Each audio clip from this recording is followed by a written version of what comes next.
Hey Emma, Yes, Mel. did you hear there's a new game coming? I've been kind of crying out for a sequel to the series for years. It's about rolling up a bunch of random stuff into a takoyaki ball. Mm-hmm. You want to know what it's called? I want to know. What's it called? Calamari Damacy.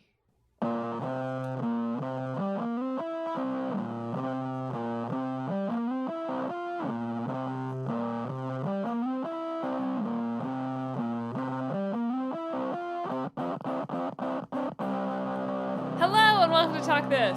It's dangerous to podcast alone. I'm your How Do I Move My Right Leg host, Madelyn. I'm your How Do I Move My Left Leg host, Emma. And thanks for tuning into this week's show. This week it's not about Katamari. No. That's my one critique of that joke. Look, I can't ever win. If right? only there was a new Katamari and we were talking about it this week. That would have been truly perfect. Did I just say calamari instead of Katamari? If only there was a new Calamari. I do have to give a shout out to Eurogamer commenter El Pollo Diablo, who 10 years and 5 months ago commented on a review of this week's old game, Octodad. Calamari Damacy. Period. Ahead of his time. Ahead of their time. Anyway, this week we're not talking about Katamari. We are talking about Octodad, and we are talking about Tales of Kenzera Zau. Can I get something embarrassing out of the way right here first? Go ahead. Probably an SEO thing that they might have thought. I fully did expect Tales of Kenzera to be a Tales game. Yeah, I did make that joke when we pulled it, and you did not react quite right. And I did wonder if you did actually think it was in the storied Japanese RPG franchise Tales of. In my defense, Tales of Kenzera absolutely sounds like it could be the title of a Tales game. It does. You're not incorrect.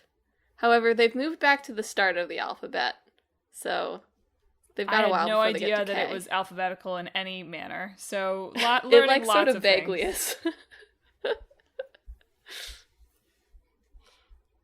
is. Well, speaking about learning things, I guess. Octodad. Octodad, the original game, was a student project that was released in 2010-ish by a group of DePaul University students.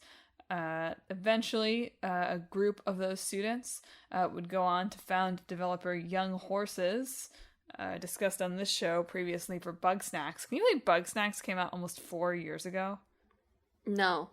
Like 4 years ago, we were all kind of bopping. It was probably in Hot Gamer Summer to the Bugsnax song. Well, if you don't remember, Bugsnax was a PS5 launch title. That's really funny. I saw that knowledge, and it really hit me in the brain. So, anyway, Young Horses. Bugsnax was their sort of second game as Young Horses, but their first game was Octodad Dadliest Catch, which is sort of a sequel to the original student game Octodad, but is also just sort of like them actually making the game.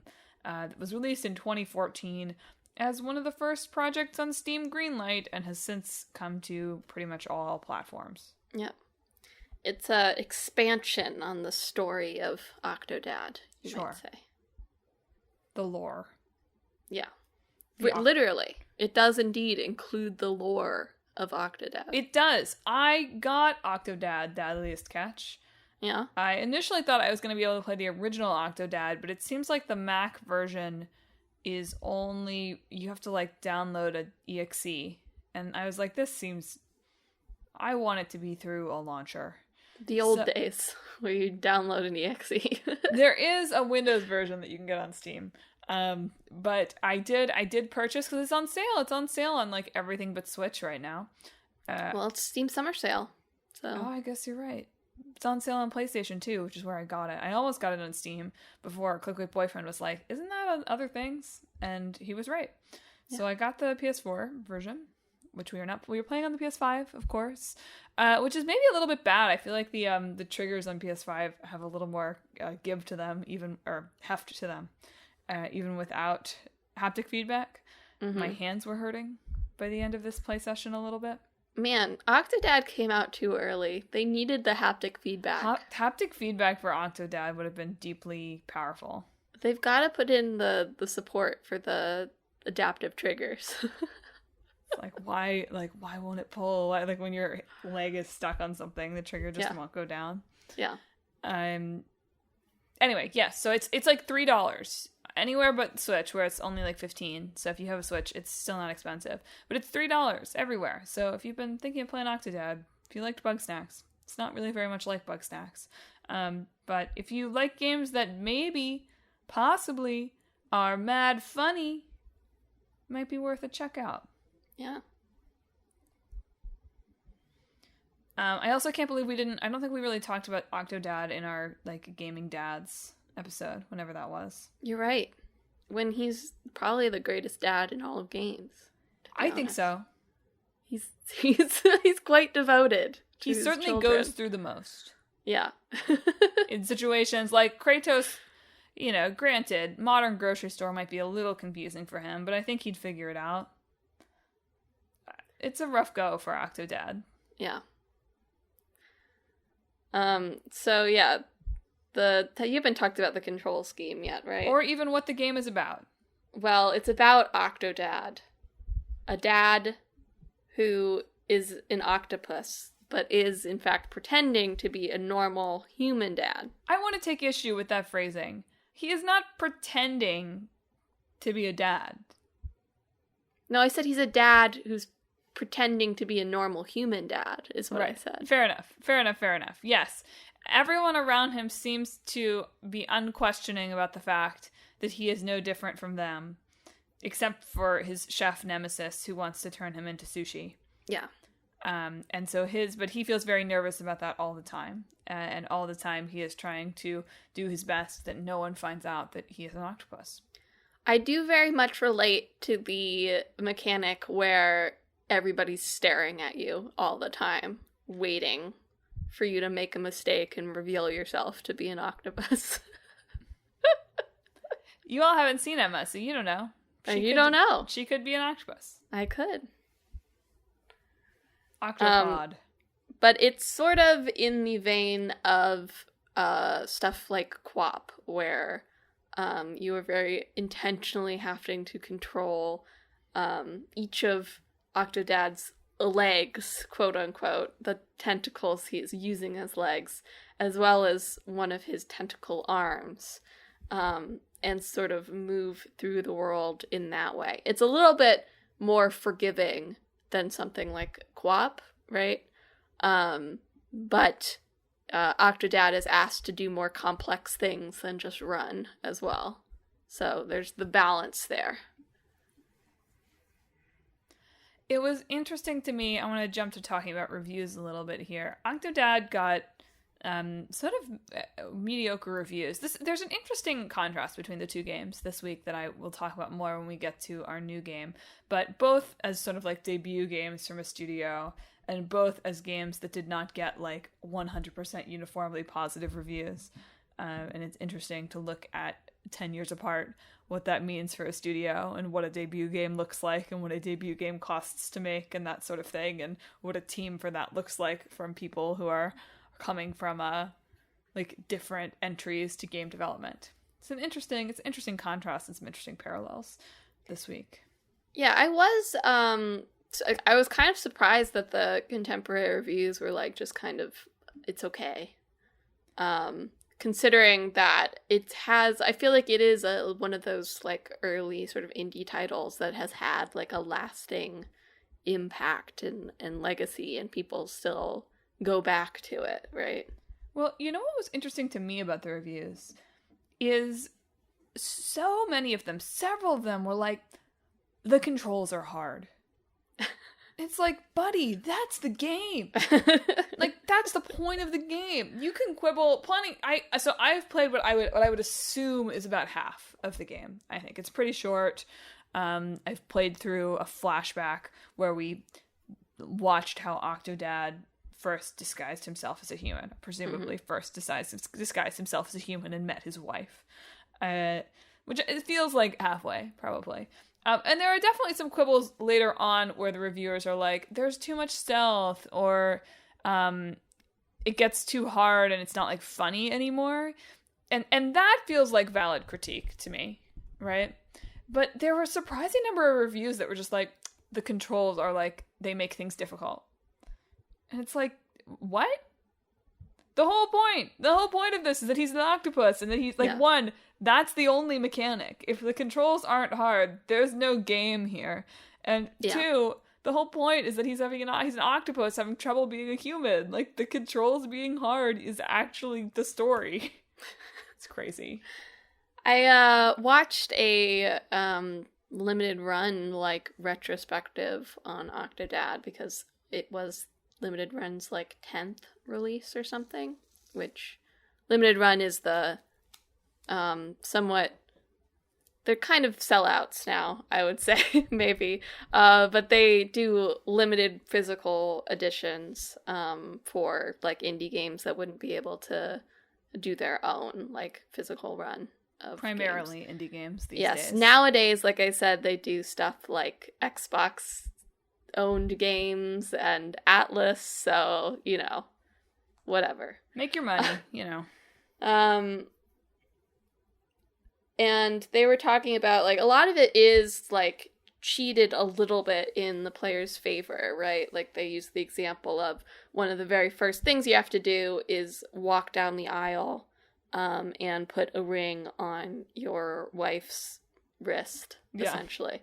And you don't literally have to get her hand through the ring for it to get there. As long as you touch her hand with the ring, essentially, it will go on. And that's sort of the case with a lot of the interactables and tasks that you actually have to do, is you just sort of have to all basically get there. You know, it doesn't require, like, intense precision.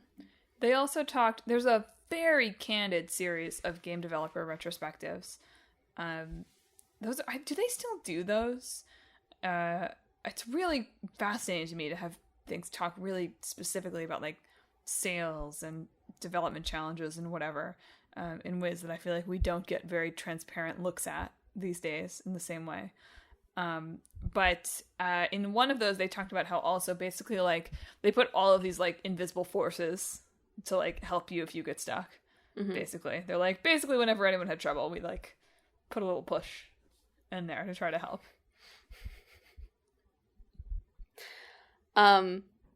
The one of the points of inspiration besides QWOP, just because in this limited run thing they talked about it, like, there was this, I found it so fascinating. There was a game called Trespasser. Yeah, Jurassic Park Trespasser. Yes, I think. That was a Jurassic Park game.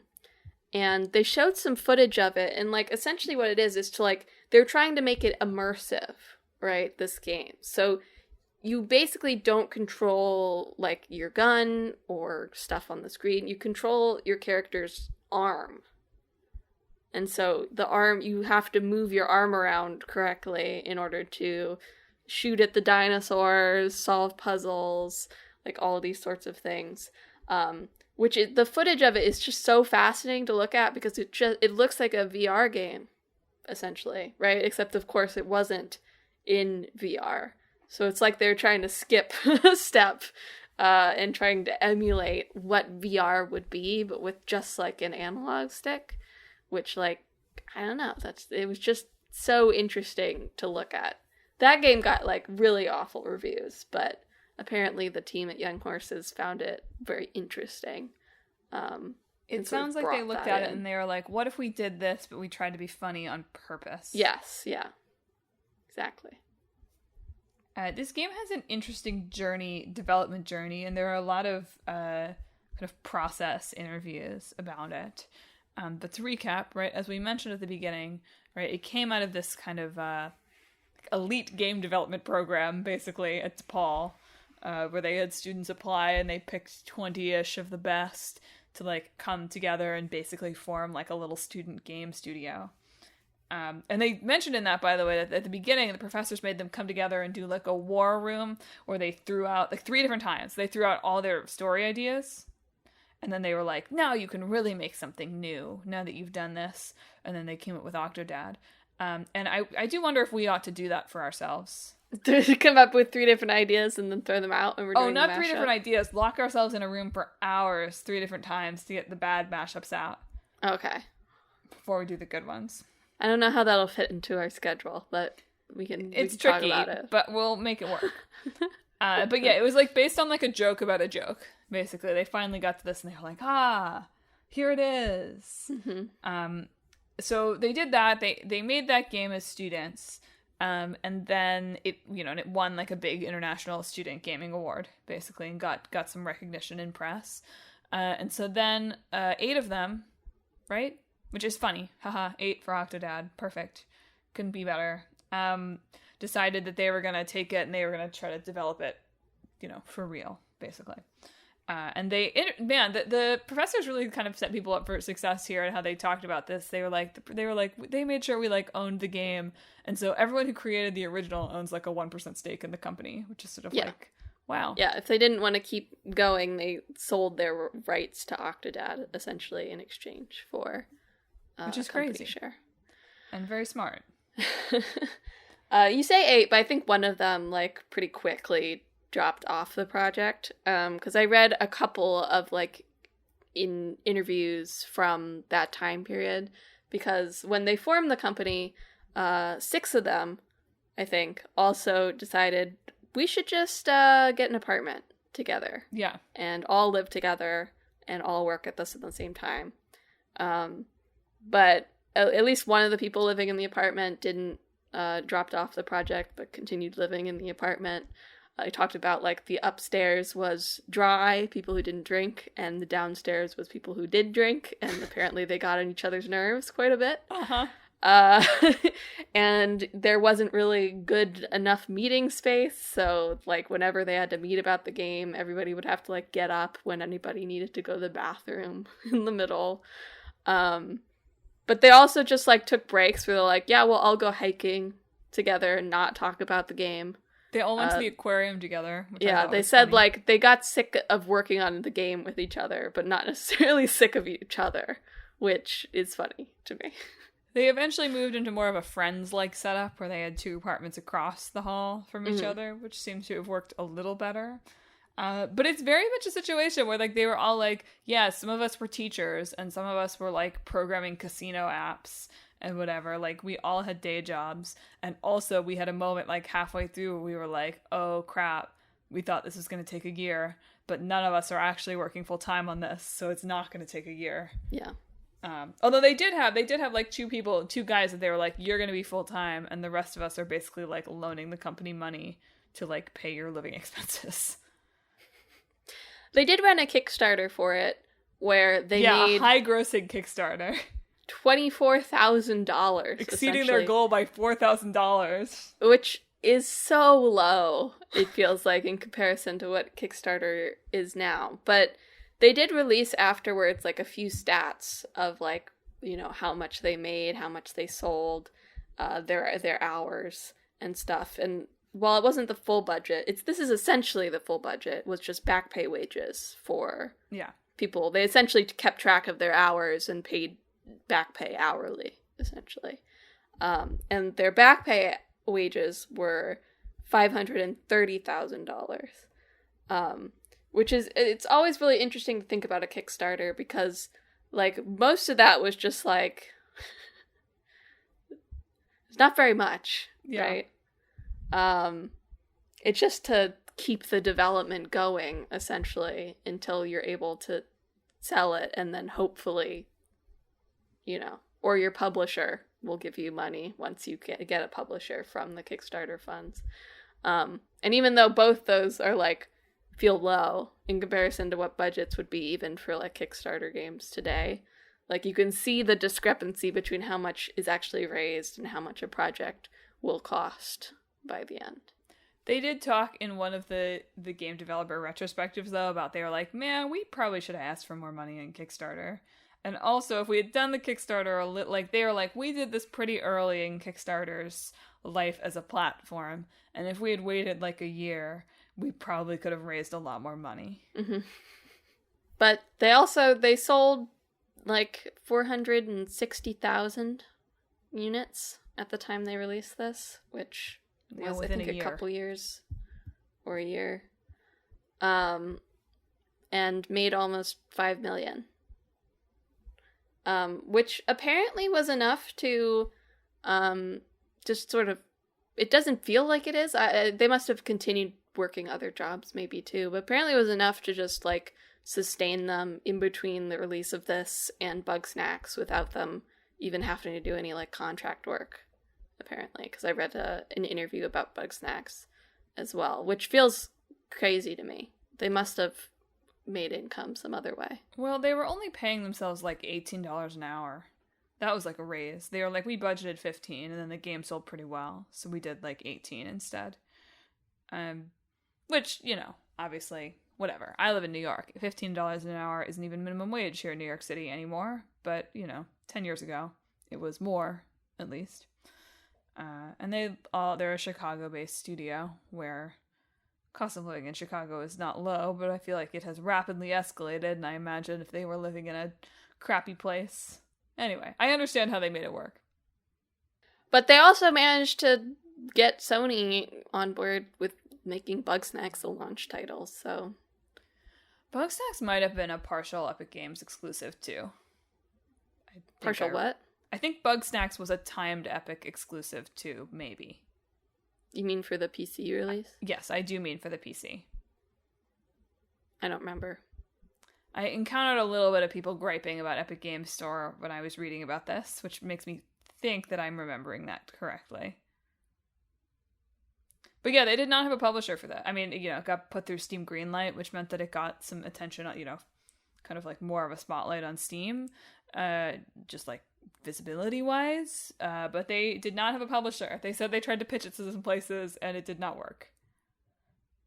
Which they seem to have been pleased about in hindsight, in that, you know, like it allowed them to keep ownership of it. But it does sound, it's hard to judge, like, on one hand, this seems like the storybook start a video game company kind of thing, right? It's like move in with your buddies. Like it's like it's Ready Player One, right? Like they all met in college. They're like, wow, let's start a studio. I actually don't know anything about Ready Player One, so this means nothing to me. That's not what I meant. I didn't even mean Ready Player One. It's tomorrow and tomorrow and tomorrow. Oh, okay. That's what I meant to say. It's not Ready Player One. I was like, I didn't know Ready Player One was about development. Who knew? Wouldn't that be nice? No, it's like, it's that story minus any of the dramatic aspects of it. And any women. But there was a lovely, they were like, one of them was like, I lied to my immigrant dad about what I was doing in college forever until the game started getting some attention, and then he became very supportive. That's how you do it, I guess. Which was really lovely. But yeah, I mean, it seems like it's still, I didn't realize quite how small Young Horses still is. Yeah. In that it's still only about 10 people, and it's mostly the same people, and one of them has the title Lead Jeff. Why not? Anyway, but it was interesting to read the retrospective. They seem to have been really bummed about the reviews. I mean, the tentacle was long, I would say. That is a way to put it, for sure. But, you know, and this will perhaps eventually transition into our discussion of our next game, but it's fascinating to look at a game that, like, got, like, what, like a 60 Metacritic or something like that? Yeah. Which still sold, you know, hundreds of thousands of copies, made millions of dollars. The studio more or less sustained on that income for years until making another like 6 years. Weird title. And now if you release a 60 Metacritic game, you probably should look for a new career. Yeah. Anyway, I am really enjoying it. It's, you know, I can see how a lot of the reviews also were like, it's too short. I also think that's wrong. I think all these reviewers are wrong. I think if you're complaining about the controls, that's the game. And I think if you're complaining about the length, well... It was a different time, you know? You just, like, you wouldn't want this game to be longer. There's not enough there. Yeah. Like, maybe you would want it to be longer in, like, a sitcom where it's like, oh, haha, let's put Octodad here and see, like, what funny things we can do. But given that it's, like, sort of trying to tell a little bit of a story, or, you know, depending on what things you read, make a meaningful point about imposter syndrome or whatever, then you wouldn't want it to be longer than a couple hours. Your hands will hurt. Yeah. Well, anything else about the greatest dad in the history of video games? It's weird that we're getting to the point where old games, I don't know, how long has PewDiePie been around? Like, we are past the point of PewDiePie being more than 10 years old. I know, sure. But now it's like they mentioned in one of these that he played it and it made a big difference, and I was like, oh my god, like, I think in their stats they even, like, the 8.44 million views for the PewDiePie video. That's crazy. I mean, that's what it is, right? Yeah. One other development note that came up in those game developer things, which I think has got to be hard on any small team, is they developed the game in, like, semi-linear order. Not perfectly. They circled back to some things, but they attempted to, which they tried to do so that they would, like, you know, figure out how to scale the difficulty for the player. But apparently the problem was that because, you know, obviously they had been playing this game for years, they all got quite good at it.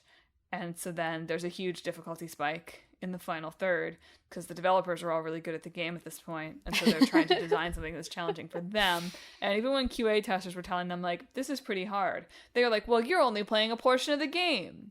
You would have mastered the controls by now. And then they discovered that nobody ever actually masters the controls. Yeah. Final thought, there is co-op on this. We opted not to play it here, local co-op, where you each control, like, a limb, which was very overcooked to me. It does. So maybe one day, but for now, a single player experience.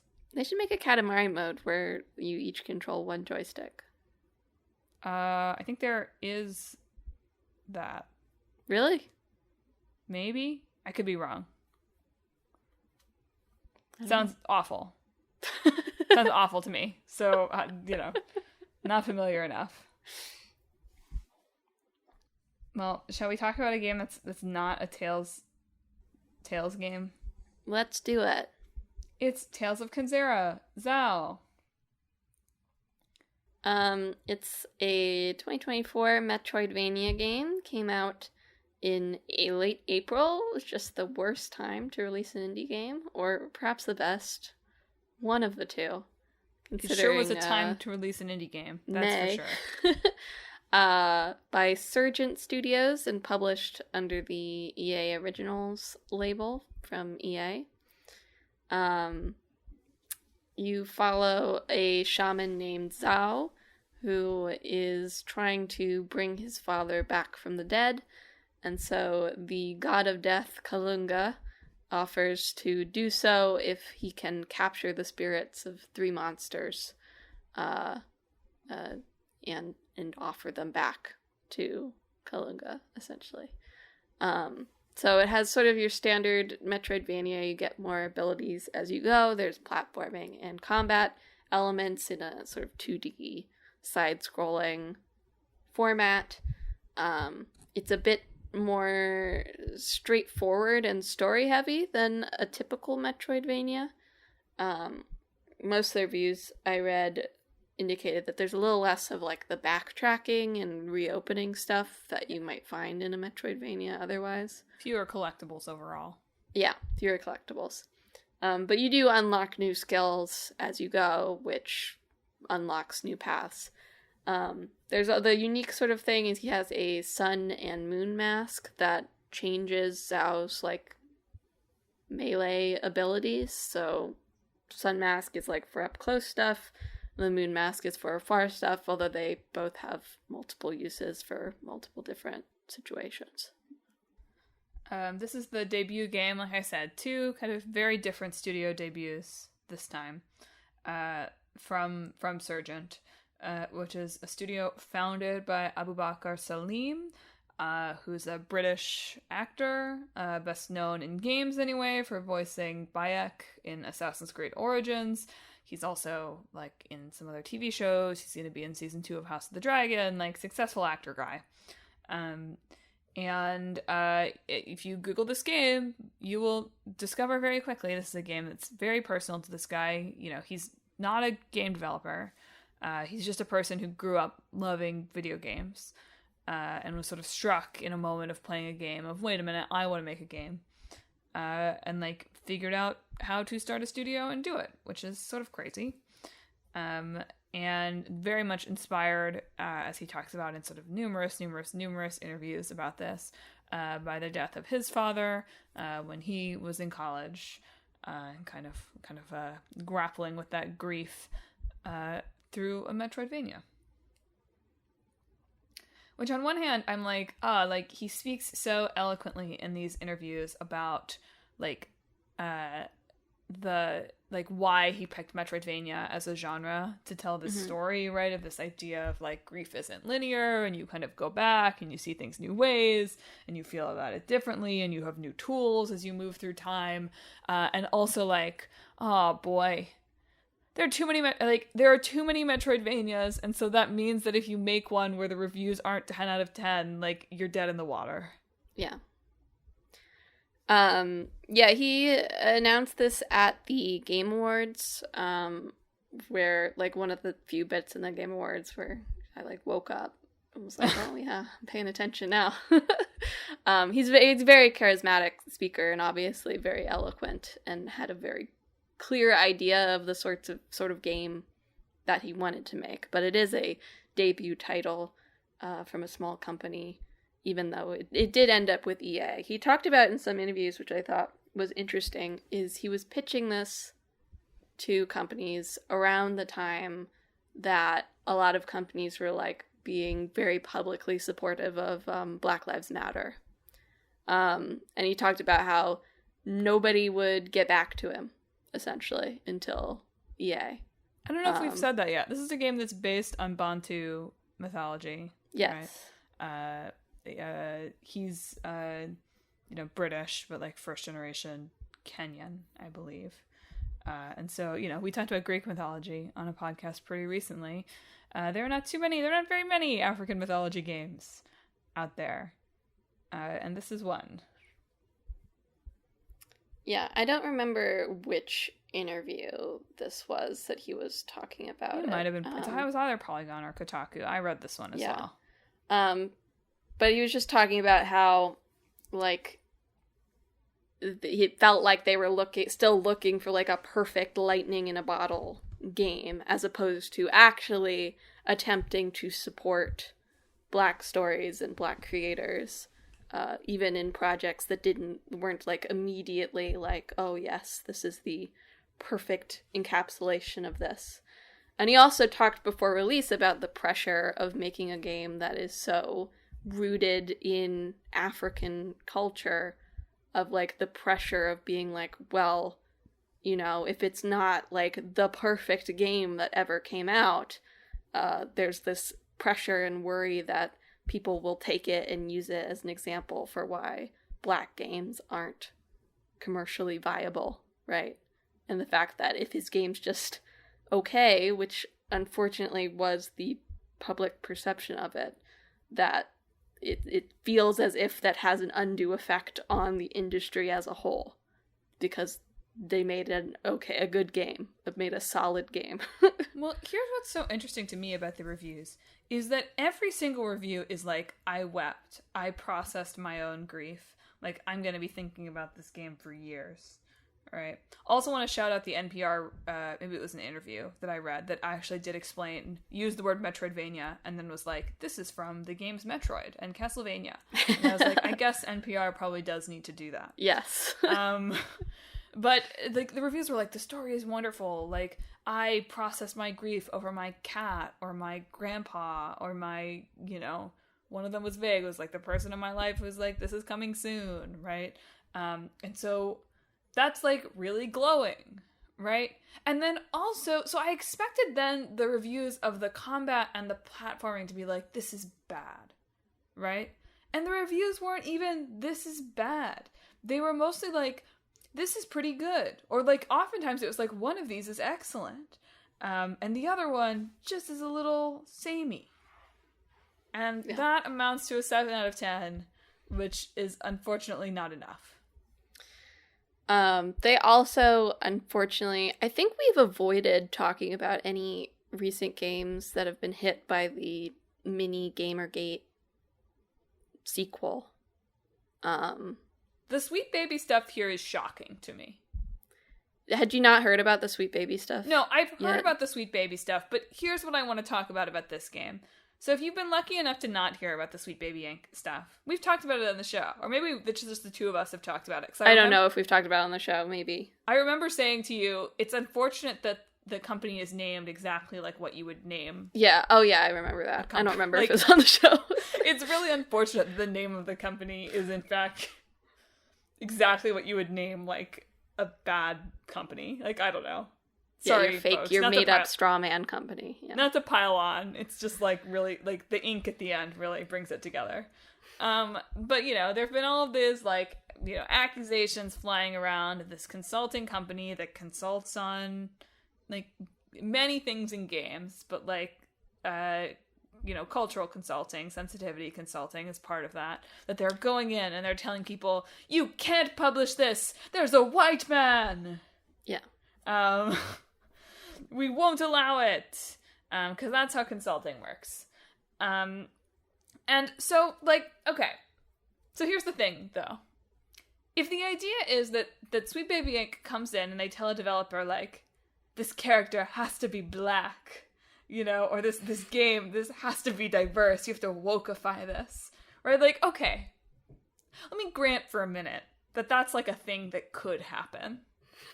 Right? Sure. Like, let's pretend we live in that world. Like, okay. Like, is the idea here that this game was, like, somehow not about black characters from I the think beginning? it's, they really think that, like, Sweet Baby Inc. has, like, an overarching hand, like, gripping the industry, right? They're, like, in control of all the games that get released. Uh-huh. And so this game was made and released in the first place because Sweet Baby was like, this will be a game that is released. Thank you, video game industry. It's just fascinating because this guy has done like 100,000 interviews where he details exactly the thought process that went into deciding to make this game. It's just a bizarre You think that target. these gamers don't just see a black man and immediately tune him out. So it was just like a very, like, I knew they had been hit by this. He talked about it, that they had gotten a lot of racist backlash against their game.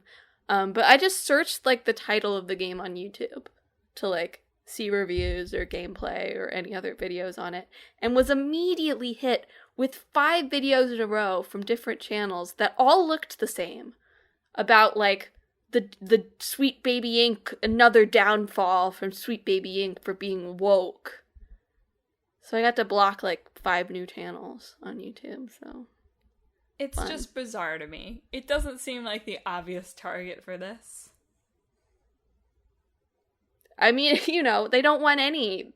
They don't want some in their white games, and they don't want black people to actually make their own spaces, right? Yeah. They say they do, but they don't want that either. They just want them to not be there at all. Yes. And that's how it works. It's just so inconsistent with the conspiracy. And I guess you're right. If the conspiracy is that they just have a chokehold on the CEO of every company, then, like, I guess. Yeah. Crazy. The conspiracy theory is whatever is the most outrage baiting at the time, essentially. Anyway, the unfortunate, or the, like, I don't know, I guess real news about this game is, again, to contrast, right? Octodad, really mixed reviews, right? But the budget so low, and the era so different, that they still made enough money on that game that scored worse than Tales of Kenzera here, to, like, more or less just focus on making a bizarre game about hunting food Pokemon for the next, like, 6 years. Right, and it was enough for them to get, like, I don't know, whatever money from Sony and or Epic and or whoever to go into the making of that next game. This studio, not so... I was actually surprised by this because, spoiler alert, they just announced about a dozen layoffs this week, which is the 7 out of 10, 2 months later gaming story. Yep, we talked about Immortals of Avium already this year, which is somewhat similar. Same tale. But this studio, at least according to, like, LinkedIn affiliations, which is probably not perfect, is probably no larger than about 40 people, which is, like, very small by modern, you're making a game with EA in any capacity standards. Yeah. And, like, getting 7 out of 10s where it's, like, very, like, glowing 7 out of 10s, really, mostly. Yeah. Really more just, like, this wasn't as good as Hollow Knight. 7 out of 10s, more or less, is not enough to keep a third of your studio employed. Yeah. It's not enough to have more than 250 people playing on Steam at any one time. Now, it was a PS Plus Extra launch game, which, man, what does that even mean, really? I do feel like people have discovered, like, the concurrent players on Steam thing and perhaps use them a little too liberally for single-player games. I don't mean that to say there are only 250 people who have ever played this game, but it's a... Thinking about Octodad only launching on Steam, more or less, to start and selling, 500,000 copies. Yeah. Right? Steam was a very different platform then, too. I know, and that's the contrast that I'm drawing here. But yeah, it's like, that it feels reasonable to perhaps say, I wonder if it sold as many as Octodad overall, despite, the EA backing and this being a totally different time. And it feels like a reasonable answer is maybe not. Despite the fact that it has quantifiably better reviews. Yeah. For what it's worth, he was very positive about his experience with EA Originals, which is sort of like a separate arm of EA, essentially. It's like EA they pitched Indie, it. Right? Indie yeah, publish. It's their indie publisher, essentially, which many AAA things have this. Square Enix has their Square Enix Collective, stuff like that. But essentially, like, they pitched it to EA Originals, and then EA Originals helped them pitch it to the bigger wigs at EA, essentially, and got them picked up. So apparently that's a very good program. EA needs something going for them, so... They need something going for them, that's true, that's it. Anyway, I'm intrigued, like, I might pick this one up. This is another thing. They priced it very affordably. Yeah. Intentionally, in order, like, he talked about this in the video where he's responding to all the harassment that the team was facing. They priced it very affordably because they intentionally wanted people to be able to access the game and to access the story. So, will I pick it up for, like, $20 on PlayStation? Like, maybe? I could see that for myself. I've been playing more Metroidvanias, and this one, I find it appealing that I won't have to backtrack too much. Yeah. That is a thing about Metroidvanias that I actually don't really enjoy so much, sometimes. So, like, maybe I could see it. Yeah, I'd had it on my radar, and it's one of the games that I had, saved the release date for in my game spreadsheet. But man, there are so many indies that came out in May that it just got swept up in them for me. But there's nothing this summer, so maybe I'll get to it in the next month or two. A break. Yeah. No, I shouldn't be talking about buying new games. Honestly, if I had realized that this game was not a Tales game, capital T, maybe I would have picked this one over. I could have gone either way. Maybe they should have leaned into that. Yeah, they should be doing the next installment. Collab, that's for sure. Yeah, absolutely. Well, are you ready to mash? I'm ready to mash. Does an octopus appear in any major mythology? Surely. What is a kraken but a You're right. So in Norse mythology, the Kraken, Hawaiian culture, there's a god who can take the form of an octopus. That makes sense. This is from... Oh, I shouldn't be using the Google AI overview. This is probably not even right. I don't think are there any... Africa's not really a habitat for an octopi. Let's find out. I'm not seeing an immediate African octopus god. So that may not be possible. A good thought though. I like where your brain's going. This is not really there's an octopus in Ainu culture. If we want to get into that. The Tales of influence. Yeah, there we go. Exactly. It's apparently a symbol of female power across cultures, according to triplemoonpsychotherapy.com. The most reliable source. It's in Babylonian myth. The goddess Tiamat was closely associated with the octopus, embodying the raw force of feminine energy. But she was eventually defeated by Marduk, and then we became a patriarchal society. We had Octodad. It's time for Octomom. Octomom! What if she's an octopus too? And this is just a headcanon for, like, what if they both think that the other person is a human, but they're actually both octopi? That's beautiful. They're like adequately fooling each other. And that explains the presence of the normal looking children. Yeah. Which the game evidently does not explain, and I'm glad it doesn't. It doesn't have to. Okay, to be honest, oh man, I'm really sorry if this is not at all culturally accurate. I'm using triplemoonpsychotherapy.com's page, Archetypes and Symbolism, Myth and Psyche /octopus.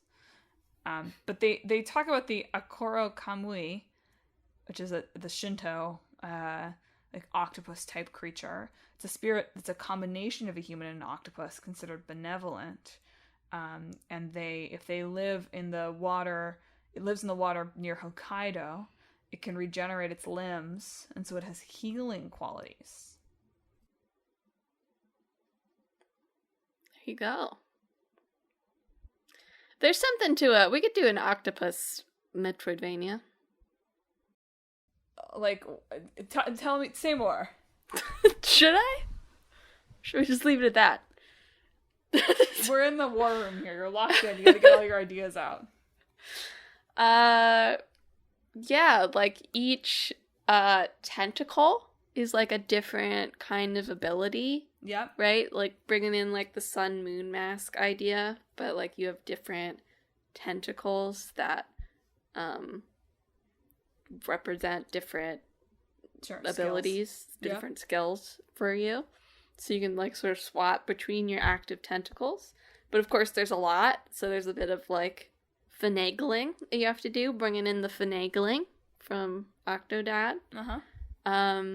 And you just sort of explore the world as an octopus. Okay. And you have to fight off the people who want to eat you. Sure. Octopuses are trendy, so I could see that. Okay. This is a little glib. I very much respect the themes of Tales of Kenzera, but do a little bit of a Finding Nemo situation, oh, no. Maybe. Sure.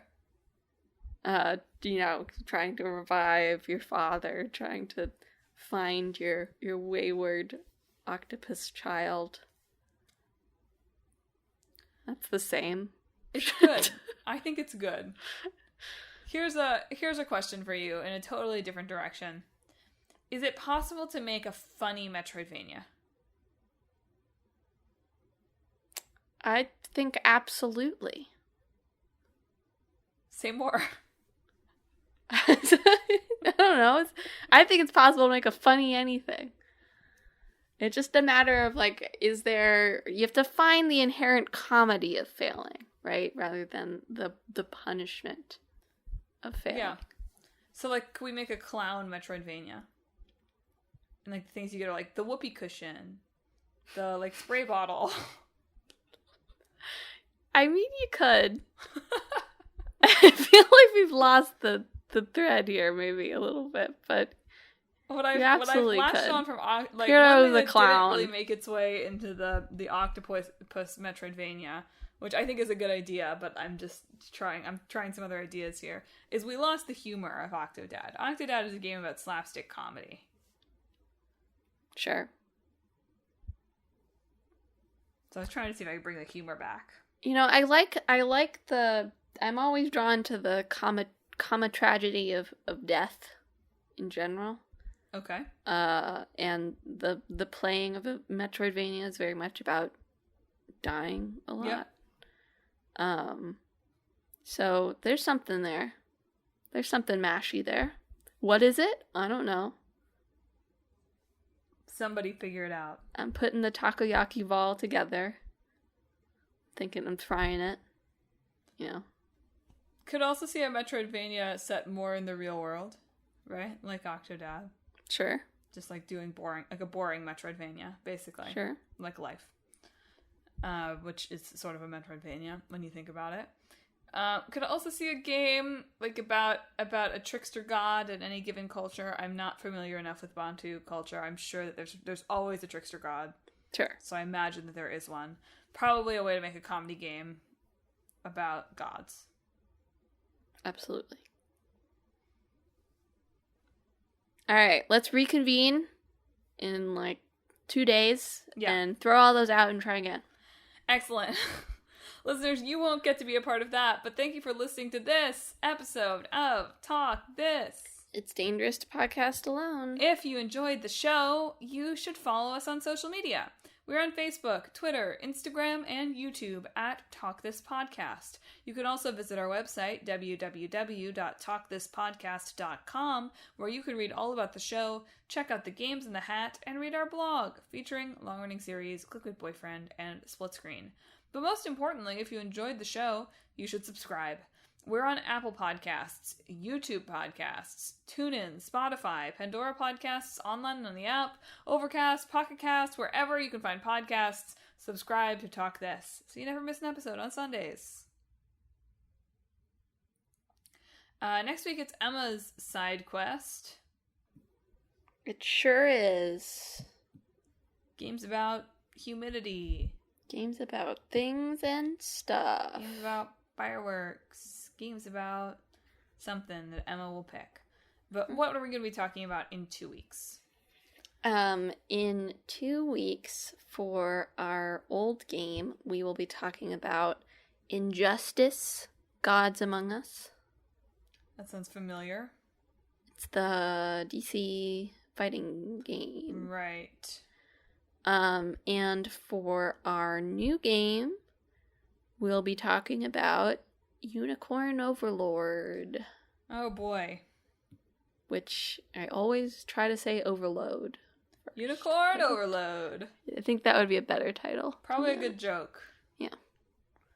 So, watch for me making a, what do you call it when you have too many horses that inexplicably have a horn in the middle of it in 2 weeks. Don't spoil it. Sorry. It's a workshop. I'm throwing things at the wall. We'll come back in 2 days and we'll try some new jokes. Okay. But listeners, that's it for this week's show. Thanks for tuning in. Emma, send him off. This week, I hope that your wife does not discover that you are an octopus.